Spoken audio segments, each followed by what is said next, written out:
Mumbai Indians captain Hardik Pandya ఆ జట్టును వీడటం దాదాపు ఖాయమైంది. హార్దిక్ను వదులుకునేందుకు ముంబై ఇండియన్స్ ఫ్రాంచైజీ కూడా సిద్ధంగా ఉంది.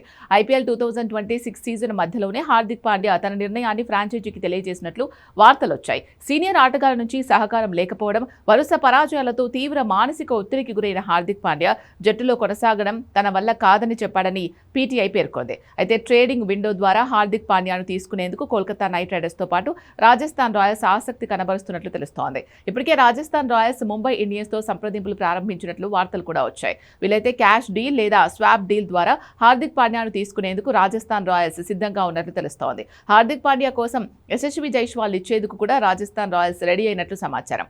ముంబై ఇండియన్స్ కూడా యశస్వి జైస్వాల్ తీసుకునేందుకు సుముఖంగా ఉన్నట్లు తెలుస్తోంది. హార్దిక్ పాండ్యా జట్టులోకి వస్తే రాజస్థాన్ రాయల్స్ అతనికి కెప్టెన్సీ బాధ్యతలు అప్పగించనుంది. కోల్కతా నైట్ రైడర్స్ కూడా హార్దిక్ పాండ్యా కోసం పోటీ పడుతున్నట్లు తెలుస్తోంది. క్వాష్ డీల్ తో పాటు ప్లేయర్ స్వాప్ డీల్ కు కూడా ఓకే చెప్పినట్లు సమాచారం. ఇప్పటికే ముంబై ఇండియన్స్ తో కేకేఆర్ సంప్రదింపులు ప్రారంభించినట్లు వార్తలు వస్తున్నాయి. అజింక్య రహానేతో పాటు రింకు సింగ్ ను వదులుకునేందుకు కూడా కోల్కతా నైట్ రైడర్స్ సిద్ధమైనట్లు పీటీఐ పేర్కొంది. కోల్కతా జట్టులోకి వెళ్లిన హార్దిక్ పాండ్యా కెప్టెన్సీ దక్కనుంది. ఒకవేళ మినీ వేలల్లోకి వచ్చిన హార్దిక్ పాండ్యా భారీ ధర పలికే ఛాన్స్ ఉంది.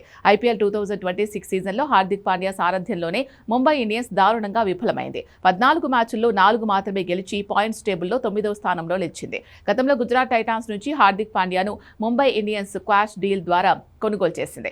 కానీ అతని సారథ్యంలో ముంబై ఘోర పరాజయాలు చవిచూసింది. ఐపీఎల్ 2025 సీజన్లోనే ప్లే ఆఫ్స్ చేరిన ఐపీఎల్ 2024-26 సీజన్లో నిరాశపరిచింది.